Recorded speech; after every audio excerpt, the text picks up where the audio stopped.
Hello mga kaboom, kumusta? Ako to si JFG at today ngayong araw is gusto ko lang pag-usapan natin yung all about iPhone gaming. Lalo na sobrang nag-i-improve na talaga to ngayon na tipong kayang-kaya niya nang sumabay sa mga gaming phone at kaya pa niyang humigit sa ibang bagay. Pero syempre may mga issues pa rin talaga ang iPhone, lalo na kung plano mo siyang gamitin for gaming, mabilis talaga siyang uminit compared sa mga ibang cellphone. Anyway, sa video na to, wag muna nating pag-usapan yung all about sa heating issue niya. Ang pag-usapan muna natin is ano na ba yung in-improve and ano na ba yung ibang nagagawa ng iPhone pagdating sa gaming. Pag-uusapan din natin ng konti kung bakit sa tingin ko is magkakaroon si Apple in the future ng sariling gaming phone niya. And yung specific iPhone na gagamitin ko dito sa video is yung iPhone 15 Pro, pero yung mga babanggitin ko naman is applicable pa rin naman sa other iPhones.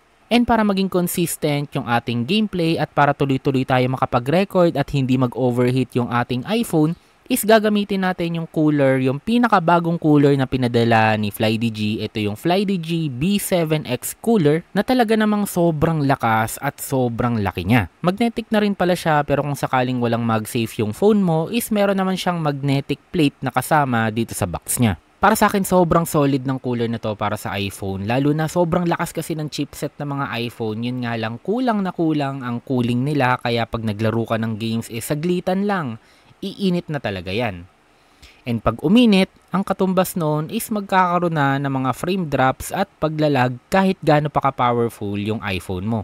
Since dito sa iPhone na ginagamit ko, nangyayari yon sa mga heavy games. Anyway, kung sakaling interested kayo dito sa FlyDG B7X cooler, is gagawan ko naman to ng separate video with the test, benchmark, and kung gaano lumalamig at gumaganda yung performance ng phone pag ginagamit at pag hindi ginagamit yung cooler na to. Ngayon, back to the topic muna tayo. Bakit nga ba solid yung iPhone pag gagamitin mo to as a gaming phone? Number one is karamihan, mostly ng games is very optimized for iOS devices. Talagang literal, kompleto lahat ng settings, lahat is pwede mong gawin. Like for example na lang sa Genshin Impact, ang alam ko sa iOS lang available yung 120 FPS nila. Even gaming phones kagaya ng ROG or Red Magic is walang ganyang options. The same is true sa other games kagaya na lang ng Call of Duty. Lahat ng settings is pwede mong itaas, pwede mong itodo, may 120 FPS and such. And ang alam ko, both Call of Duty and Genshin Impact is may controller support sila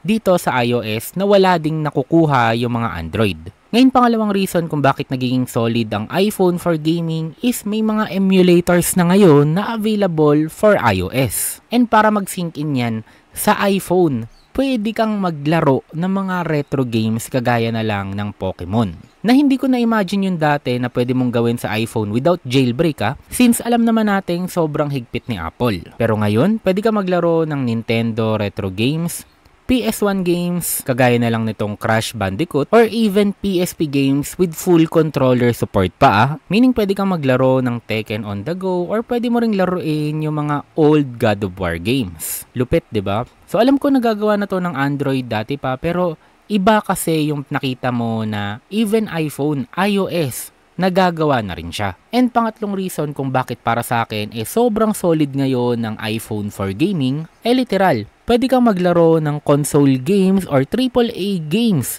directly, natively, sa mismong cellphone. Kagaya na lang nitong Resident Evil 4 Remake, so hindi siya cloud, hindi siya stream, talagang natively naka-install siya sa iPhone 15 Pro. And speaking of that, yun nga lang pala, exclusive lang yung feature na to sa mga naka-iPhone 15 Pro and above, pero still for the next upcoming iPhone, siguradong lagi nang kasama to. As of now, ang natry ko lang laruin na AAA games dito is itong Resident Evil 4 at itong Assassin's Creed Mirage, pero may mga other games din kayo na pwedeng i-download. Mostly Resident Evil games, may Death Stranding din, and for sure in the future is madadagdagan pa yan. And pakiramdam ko lang parang sign to na magkakaroon din si Apple ng sarili niyang gaming phone. Pero ito bonus lang, ang lupit lang din kasi supported ng iPhone 15 Pro ang external monitor support, which is may mga natry ako na mid-range to flagship Android phones na hindi supported to. Kaya naman, connect nyo lang sa controller, saksak nyo sa monitor, para na kayong may sariling console. Also, dagdag ko lang to yung game katulad ng Hades, which is laro siya sa PC, PlayStation, and sa Nintendo Switch. And nagkaroon siya ng partnership sa Netflix, ibig sabihin pag meron kayong Netflix account, and nakasubscribe kayo is pwede nyo siyang i-download sa App Store. Kagaya na lang nung bagong tatlong GTA Definitive Edition games. Kaso nga lang ang pinaka-pinagkaiba niya dito sa Hades is ito sa iOS lang available.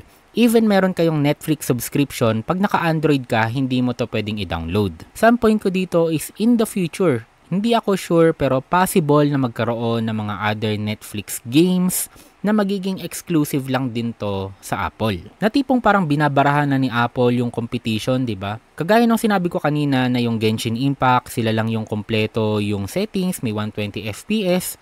Apple lang din yung nakakapaglaro ng AAA games natively.